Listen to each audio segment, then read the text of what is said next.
Sompa 98.9. Ekwenya kwa bro no mo chiami ni mo. Na napoku eni siemu nyina so no asomo ewo ho a wo to apeti ama de hyedodo na aso etimi atibi. Ye bebo ramu ewo buno apoye mantemo ene enkranza eya Sompa 90.7. Ekwia boache wa sempetia apam dada papa toast and systematic one so to go amadesha ya working tampon kranza tachi my enen kwado nyina no enso etime atibe ko Facebook me so Sompa TV Ghana and Sompa 93.1 YouTube no Sompa TV Twitter Sompa TV /Sompa FM www.sompaonline.com ebusian semi nyina no ya body bedema kwai na enne eya September bosome de toso aduonu miensa ensam a yebekenken yesuma kogu ho no watimi anya wo chefa de afiri ho medidi ohene yire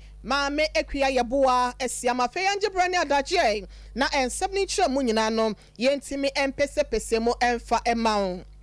ye dinkan ahyase ewo emfifi mantemo na wodwani ekire mu ewo komenda edina egwafo abrem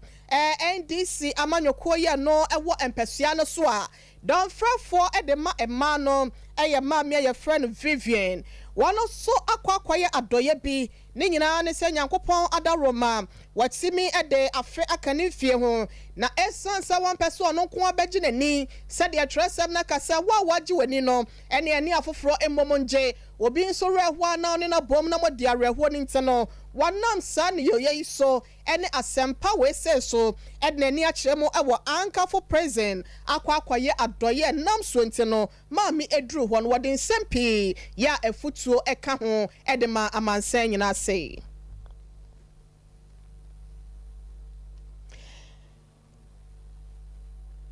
once I do that you can have cutting Yenina ye tie Sompa.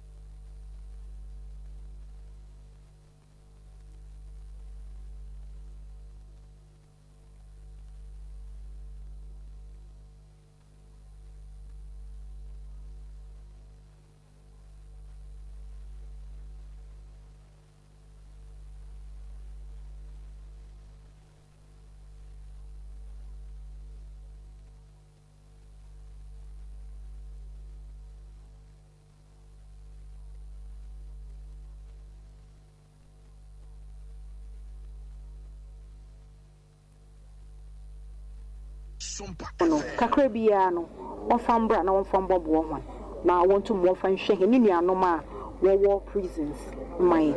penyifokor ana ebie enwon beze ho nkomo na mmo biara o tware de yetum yeze boboa na wotum waye niye ma ho na won ho adodo ho wo ba wetum wenye bebi na waye won ho ye say prisons enyo obi biara na obada ha o tware de bia bone bi nti na oye na waba ebi wo ho asam todo ebi wo ho nso a teda mayarikan ne boni bi okaye na ama ozena ebodu bem dam impempendo no na maka akire ebusua de se sabe wo hu bi nyamfomdo na se oba bi oteda ma onye de yepo owoda abiri na abiri nyina yema no nkranhyesam osande bi wo ho oba hade ya na otum na onya adwensesa wo azibia oyei mozo ne bay begina aha do inti yabesre emianom ebusuafo anyankofo yanno ho binum abadeda bia otideide abere na abere no wo mayentu anomar na yambasra hwan na yanka hwan akomantu hwan yem na yanka nkwanhye sambi nche hwan na yammo wonta ase enyidadu bi wo homa hwan ni sentire nyida obi wo ho obada hape na adwene ye ne da na abrabo ni nyinara asei nyadam no ote memom da ye nyi wonu rinya nkita hodi na yare mo wehu de wakanya no hon ono so behye wonu nkran masanyi mpa no ofi ha no ofira za oyei mo nam do mo befiri han obotwe no ho efi Abusiafo de yɛte nken ɛyɛ maame Vivian Soto wɔno na wode wani kyerɛ mu ɛwɔ commander Edna Eguafo Abraham abaton pɛsiase yɛ no wɔfifi mantamu a wɔyɛ ɛma dɔmfrɛfoɔ ɛdema NDC amanyoko no nanu disem ɛna yɛkɔ ekotie yɛ no afe ye free wo na ya bayachi e de ani akyerɛ mu ɛwɔ asante mantam ase nom na enura dada sen butu ye ɛma yɛfunu ɛdampan ba mo woti modefo ɛde na pakan bribri no ɛbɛfa ye radania ɔkyɛm aboagye kane mrahye badwane de ma de hye ya no mo bantima abato mpesua so panyi ɛyɛ ade a 2M Express ɛne ɛhyɛn kakra kyɛsɛ no nkumankuma ɛkɔ miamia hodoɔ wɔ mema fa na nyina no ɛyɛ ɔno ankasa ne dia wasa biebie nwuma hodoɔ yes kakra bia nyina ɛka ho na obi hu dia kwɔte bayira homam ya ama no amo akɛse no ada yɛte ya ne sɛ papai ɛyɛ ade a wadane ato ne benkum so waka nkyerɛgu wɔ abra aduane esi so ada ɛwɔ abra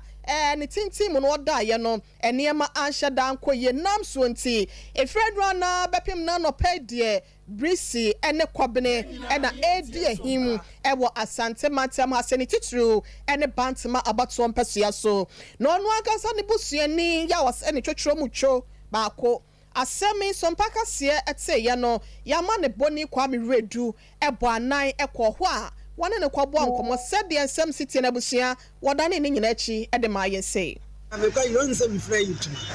na mba get pen free me say ante asama ba no se de asem ose wo fa kem na so wo fa taben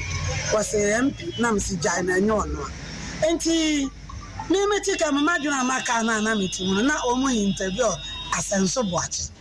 ema wo bi busan say wona ne ntam te say no so ne no fa tantam ye fine na wo ya sa na menim ni pakora wona ne kasenti akire ana de ohozu ne ka say wa chama boaje ewu wode to so na wona ne kana na mba ne frɛ me nti ahye papa ade ba ko ye me fe anya me fa ne kena nsie ni say onua a woto so aduasa ba ko wu wono ene boa ye no mo kofa ne de free America e ba ye ma ye besie no otwa ye no nso ntoma esi ne bo e ma MP fo mebre ba ne nua na yase enti nyame mfa wo fata ne kra ensie na de me hunu ne se oni papa onche ye ti se dua a yesi ho ye from e twa wo to ha na wakusa say wenimu bio se owuo obi se wo kwa yie dodo wo panema ba e wo bible mo e wo Deuteronomy 34 tu papa wo ya dia ma ne show say o mo yantafo ni no say aka oba enti aso de bebre people for kra adati ni panebration the delegate for kra sabio wo mai asansu yi wo mu nyina kra free mo no wo mu de sell wo mu hono obia kaba no obaba no wabade no anu wo mu nyina wa tonsa no wo mate ho wonim se wayi na free wo ma ya twe ho afiri no nyina wo ka wo mu bom ama wo mu nyina ba etrase tonsa ma wo mu no nti ade no anu ade nyame nkyekere MPP for you na some place ekuyo ni mini na no de mini se wani obi ye ntawa ne de ene de mini no kora ni nyame ni bible class de wunye wo ka to dipa no so aye no abusiafo de yɛte ne nkan ɛyɛ Daniel ɔkyɛma boagye no monyafo ya sabre wadane ato ne benkum so wafra ne ntoma ne tentemu ɔno ankasa ne busuani de hye prɛkopɛ ɛna yɛkɔ ekotie no yama ne boni kwame redu ɛna ɔkɔsane nsɛm wese nyina wɔto ɛde ma yɛ sra nyankopɔn sɛ fire papai ekra ensie na Abraham kukum ɛmfa ma ne yama busua nyina kafra ɛne hyɛden Ebusiafo kaya ho ewo Facebook no so Sompa 93.1 and Sompa TV Ghana YouTube no so Sompa TV. Obetimi adjoin yen ewo Twitter Sompa TV sa Sompa FM. Yet and some no sonia boy remu biem ewo ahafo no Southwest abaton pesia so and also ewo Asante Mantama senom. Na wo kopie mo ewo ho apanyi pe bia wo no o hwe ni mu kwan se wasan ne hwene so amanfo ne ade hye wo no ento ababa no se beya obetimi aba begire mu na watimi edi domo anim akomra hye bedwam akotwe edom ahodo a wono mo apasia no so no waye mu die ene enema ebetimi aboa wasetena no ede abre wonom no wono ankasa na hoboafo baako ya wono so ye frɛ no se wowura Kwame Dennis wono wo gyina mu ede ama ye rabia wono ye frɛ no ye rakwache kwesi waye lawyer prekope wono na wo gyina mu se obetimi apre emra hyebedwuma konwa ni bi ewo empesia no so na namu senior na ase ne hoboafo akwa gyina na namu ede eniema esombo ni nyina da no ye ni sika Ghana sika dada no 100 million Ghana cedis eno ade kwama se wonom nye sebe ya wonom betimi ede abo amanyoko no ene won dwumedie ahodo ya wo mu edin won potam ho na eno enam so ntine bra na ye wura no ekono ya mane boni ebenenza wo so ansa edi ekire wonani kwatware sia ne hwen santamo ekobo asem ne hodom a enam so ntine kakra ya ye wura yi edane etoye no ye wura no so ema ye bia ye nkwa homa no so nkotimra Enkasamira lawyer kwesi kwache sebe ofun pasaso ana obegina mu ne party mpekifo bedin komo ayese party officer yesi no ode ono so ne mu a aye roofing e wa ho nyina afa ho ka nti enne na osoma me se enua e wo ho no me sanfa sika 100 million yetete no ene sika yi 10,000 ensamra eye committee a omohwe edan no so na omumma no eka bia aka ewo edan no ho na wadakra na so mo frɛ na se why jipene so besi edi party na nimu die wadakra no so omo sɔre efrɛ na obeba na wababebo party no tienu nti na ene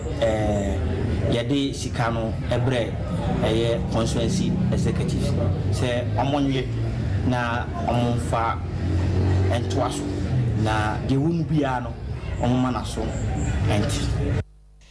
Ebusiafo de akwati ne nkan Kwame Dennis wono ejiremu ede ema lawyer kwesi kwachi ya wono epre so betimi akomra hyebedwam semra hyebedwani ede ama adehye ya wono mo ahafo no Southwest abato ampesia so ewa Asante Mantama senom ne de na ekotie ye no na ye ramo ewo enkrapompuni mantemo besada no ya wada September bosomeda na etoso aduonu baako no and occupy Jolloby house for and your celebrities ahodo ni nyina dodo na no and aka wo ho abom echese Ghana de shebi ni tutu ene mabunu no wo ho ehyehye wo nom adwuma eni o mayimo anam so ama ho kire ne wo ye ne na etoto amanfo nti no wo bo eye na na dodan kwakufu ado wo ne empanyimfo etuja wo abra wo te wo ho edegu monten so ekire wo nom ani brabre esempanyimfo nsore raka na wontimi enye bibi mu asebe ya hoto ene yedie so betimi aye o my Ghana for ni tutu ene emebunu no echefa na asem wese when EL wodimo den woni ni nuanom afoforo bi ena ye ka say efia odo oba so no ya wono ebanyum tuo mo ene wodina blane eba ye radio adwuma mu so a ene wono so onfa ne nsem eni agorokura wakwa jiremu atutu bi edi amane nuanom ne yese adwumo ho no eda yete edi frini rano Yenyina yetie Sompa. Protest and just speak on the things that bother us as Ghanaians, you know. I don't see why it needs to get physical with police arresting and stuff, but I really expect that today everything goes smooth and we're able to protest and demonstrate because it's our right. I mean, we're not going to stop. You know, we're going to fight to the end. You know, what happened yesterday doesn't have to happen. It's unnecessary. We're not violent people. You know, we're peaceful people. Ghanaians in general, we're generally peaceful people. So we're just trying to have a peaceful protest and demonstrate. You know, so hopefully what happened yesterday doesn't happen again today. And if it does happen again today, we're going to be here tomorrow. Of course, you know, yesterday social media was actually going crazy. You know, a lot of the celebrities, they started to speak up. Hopefully they will show their face, because I put it to them, like, you guys are on Twitter saying you support us. Why don't you come out and actually be at the forefront? You know, don't hide behind the computer and be at the comfort of your homes. I could have been home sleeping, but I'm not. I'm here because I care about the Ghanaians. I care about the people, and I want to be the example that I want to see. So hopefully we will have more of the people in power, the celebrities, here to support, because their children matter. The future of their children matter. They matter. So they should come out here and support us, because Charlie, Ghana is not just for me, it's not just for you, it's for all of us. And if Ghana gets better, it's better for our future and another generation that comes after us. Abusia efia odo ena yeko ekotie no wose wonom a celebrities na wonom yesa protest ni nyina no enkebe ya wonom kope baabi ena wei enye de ehia nie one hwe na odo wonom ewo edema wachidi for supporters no one fa sa do no emfa emwa kwan so na nka one fa emma wono na wo hwe ate ho agumonten so ena yeye we ya wose emfa emwa bia emma Ebusiafo Sompa 93.1 kasafidie so ena wasugu awutie no brekwa na no kumase ase no machi no eya Sompa 90.7 eno ewo enkranza ene nempotem sanso so ena wode wani kiremu ewo sunwane a eya Sompa 98.9 obo mpakwe nya kwa bro no mane ne dom enso abomu ejeso ewo ho yenhwe na yenkɔ na ase ho emragudie mu nsɛm a Ekoso Ghana Premier League, English Premier League, German Bundesliga, Italian League A, Nasa French League A, and Italian Serie A ni nyina no what ni nyina eba beda yente no yemo show na yenkwa na ase homra nas akwaba Manchester so what else you them what else you them yet to ya besa sorry Bible say be ma hwe ase no hwe ase prince besa sorry prince panyi say be ma hwe ase anya na wie ya no oh na set to bin so na my team bin so ani da so nim sa be hyewa udi kan call challenger so wadi bim team me dem hu say back to back ya de be ko ya hye belly ye ko no shake da bi ya ntofo mbiem ye ko edi inshallah so be anu ayanko adehye nyina ye krado twel well right here mo obi bia kwa ban from Brazil 93.1 so Sompa on your television within the Benas Ottoman obetumi afra me nas yen sha say ewo agudie mu kase abona ase a yen sha say mfa ni ekopiem ewo Black Queens akache na wo kai say emra Black Queens eda omani ekopiem ewo Rwanda emra Black Queens after almost 7-0 against Rwanda no this week Black Queens omone Rwanda about the 10 million like now wait ena Black Queens ndra omuko PM ewo Accra Sports Stadium omo first training I say you share on your television and any Black Queens training andra no omo ye na very fan omo keke ball e the ball ni be jogging kakra ye bon paisa Black Queens mama ya no ombetimi e the Ghana e the akwa PM ewo AFCON 2023-2024 ye mfiri on ye mfe ni ko PM ewo Bet Power Premier League okay I say Bet Power Premier League I shall say on Friday emra sunyan coronation but for akwa eche RTU e show mo eka mienu ma RTU ete ekanum baako endra ewo dance park bebiani Gold Stars omo che Krobia Sante Kotoko eno mo eka mienu ema Kotoko eche ekanum baako yenkwahwe highlight of the game by the homesters drilled across the face of goal. The header is on. And with Steve Mukwala Zeze, he's sensing a good one. And Sharif there, Nuruddin got to the ball first.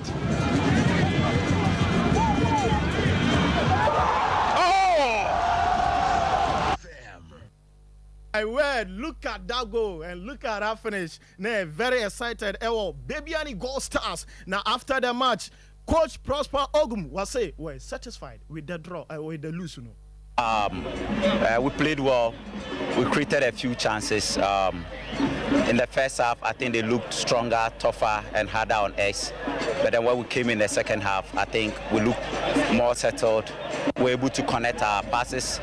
And then the few changes that we also did brought some stability into the game, especially up front. And that made us to create some few chances. So to me, I mean, we've lost, but I'm impressed about the performance. So I'm impressed with the performance. Sounds like coach Michael say, Shaizi, what feel you say? I'm so happy. Mania just a masha crabby as Kotoko. So happy. Let me congratulate the playing body. I think it was amazing performance, amazing scoreline. We dominated the game. I mean, we show that we deserve the win. So I'll congratulate the team. Indeed, they almost deserve the win. After the match, MVP Alex Asso also in some way edit Ja in Sanchofo. Better than Messi. And yeah, easy game. Our first game at home, you know, it's very important game for us to win. And against opponents like Ashanti Kotoko, it's not an easy game. But at the end of the game, glory be to God, we picked the maximum 3 points, and you can see there's a lot of teamwork. We work as a team and we get a point.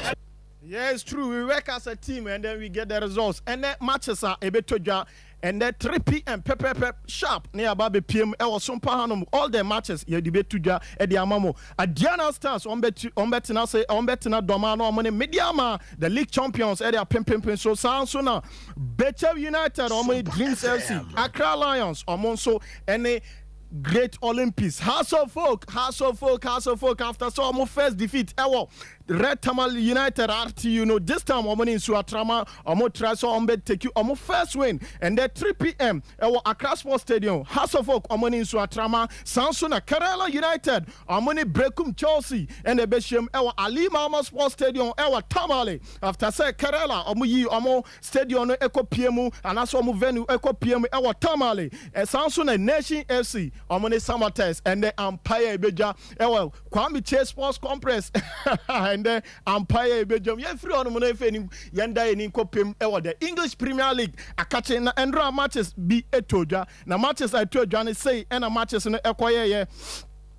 Our English Premier League you say and a match in and draw Ankasa Leicester and as there be Crystal Palace etinafie Fulham one should be Samsung Crystal and should be Luton Town Eshe Bakuma over Antin also eti Ekanu Bako Manchester City Eshe Mienu Nottingham anti Ekanu be Samsung Bradford Omoshe Bakuma Everton Omoso Eshe Ekanu Miansa na ene matches are ebeto Jana say and a Arsenal 1 p.m. Pepe Arsenal on betina fie no omone Tottenham edia a pim so Samsung Brighton omone bem of Enebesia Chelsea this time obetima take win against Aston Villa na emre ene betchere Samsung Liverpool omone West Ham ene ebesia kopiem ewo the Spanish La Liga na say ene matches ne etoja Girona eshe ekanum enuma Mallorca eti ekanum miansa Samsung Osasuna wan shebi Sabia wan so Should be Barcelona, Lewandowski, Yo Cancelo, and Omoye Normani Bium after na Crystal after Sana Celta Vigo Alidi Economianu Barcelona etete Econom Ebeshe Economia Sama Celta Vigo eti Economianu Sansuna Amaria Amoshe Mienu na Valencia Amonso eti Economianu Sa Enso ena match after 12 p.m. Pepe Reso Sada Omoni Getafe Enebesia Real Vanacano Omoni Blare Enebesia Las Palmas Omoni Granada Rebetis Omoni Cadiz Enebesia Sansuna Atletico Madrid Omoni Real Madrid and the Empire Ebeja Ewo Atletico Madrid ashe yemfree on efe ni kopiem ewo the Italian Serie A akache Andra AC Milan omutena fie eche Verona eshe omo ekaba kuma LS Verona antimi anti ekanu bi Sansona so solo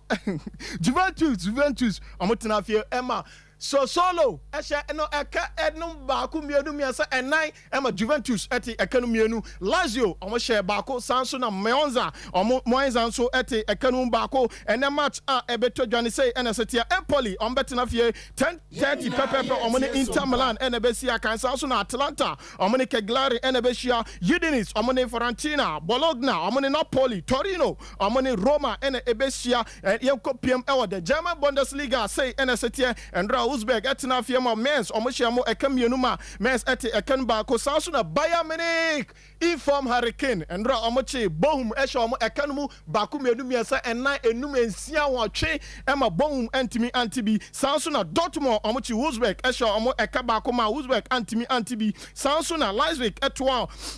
Mutim Blaga esho no ekabako ebra wantimi antibi Hoffenheim eshe mienu Union Berlin antibi sanso na Werder Bremen eshe ekenu mienu ma Cologne amonso eti ekenu bako yenkopiem and then matches I betoja saying NST Leverkusen omo betina fie na and then omone headaches in at their since at their pimpim so sanso na